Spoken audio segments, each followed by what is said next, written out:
আসসালামু আলাইকুম। আজকে আমি আপনাদের সামনে একটি বিষয় নিয়ে আসলাম, কারণ আজকে 2 দিন ধরে যেখানে যাচ্ছি একটি বিষয় নিয়ে খুব সমালোচনা হচ্ছে। এই যে আমার সামনে একটি বাইক দেখতে পাচ্ছেন, আমাদের বাংলাদেশ সরকার কিন্তু এই বাইকের পর একটি অতিরিক্ত ট্যাক্স আদায় করতেছে। তো একজন আমাকে বলল যে আমরা তো প্রতি বছর ট্যাক্স দিয়েই থাকি, তাহলে আমাদের অতিরিক্ত ট্যাক্স কেন দিতে হবে, আমাদের অপরাধটা কি?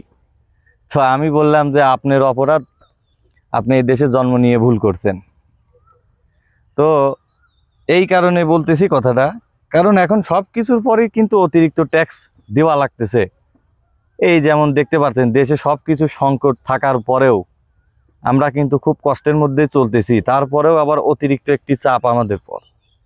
এখন বড় কথা হচ্ছে বাইক কিনে আমরা বড় ভুল করছি। এখন কি করতে হবে? বাইক হয় ফেলে দিতে হবে, নাই চালাবেন না, পায়ে হেঁটে যাবেন অফিস আদালতে। অতিরিক্ত ট্যাক্স কেন দেবো? একজন সরকারি কর্মকর্তা বলল যে সরকার কেন ট্যাক্স নিবে না। সরকার, বাংলাদেশে আপনার হচ্ছে 35 লক্ষের উপরে বাইক আছে।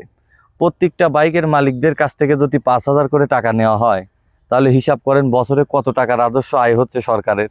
নিবে না কেন? তাহলে একজন সরকারি কর্মকর্তার চিন্তাধারা হচ্ছে যে বছরে 35 লক্ষ বাইকের থেকে 5,000 করে টাকা নিলে এত হাজার কোটি টাকা হয়।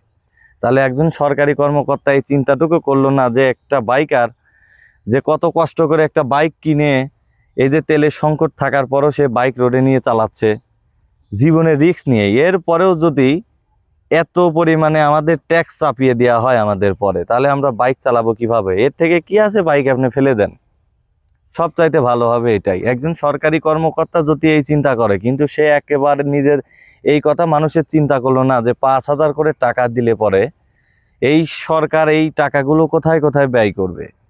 এই বিষয় নিয়ে কিন্তু কোনো সরকারি কর্মকর্তা একবারও কিন্তু জনগণের কাছে উপস্থাপন করে না। মানুষের চিন্তাধারা এমন হয়ে গেছে, সব দিকে এখন শুধু খালি খাই খাই পাট। খাই খাই বন্ধ করুন, এইসব জিনিস বর্জন করুন। ধন্যবাদ সবাইকে।